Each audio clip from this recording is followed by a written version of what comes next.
Ayan, okay guys. So, quick update sa pag-apply ko ng casino. So, nag-onboarding na ako.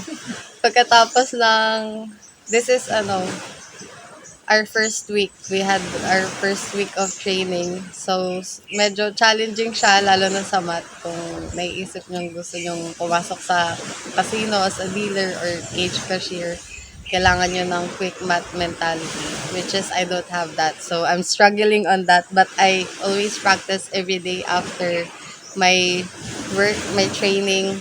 Pag-uwi, relax muna, tapos yun, practice. So, para mag-improve tayo, mas dapat lagi tayo nagpa-practice, tapos ginagawa natin siya everyday. So, ito pala si Trisha, yeah.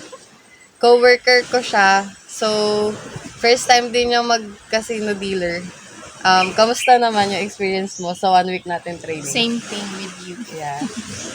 Medyo medyo may struggle din ako sa math.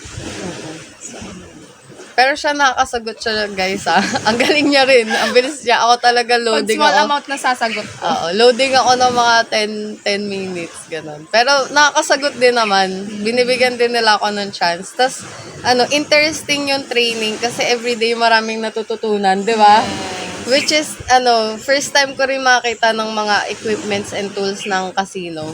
So, yung mga tricks, si Ma'am Liz, yung mentor namin as a casino dealer, ang galing niyang magturo. So, ang dami ko natutunan sa kanya. Tapos, ang haba din ng patience niya sa akin, hindi siya nagagalit.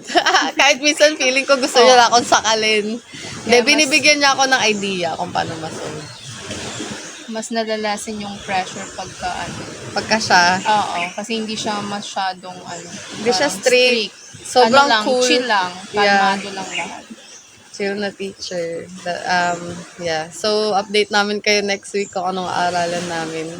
Ngayon, natutunan namin yung table management, table limits, ganyan. Tapos kung paano magbilang ng chips using our minds. Medyo more practice pa para sa akin, but I'll get there soon. So, next week, update ko kayo sa next challenge namin for the whole week. Kasi next 5 p.m. magda-drums. Yeah. Racket muna tayo. Sideline tayo. Tugtog tayo para masaya. Okay, so see you on my next video and I hope you like it. Comment kayo kung anong trip nyo or kung ano pang gusto nyo malaman sa akin. And shout out. Peace. Ang galing mo.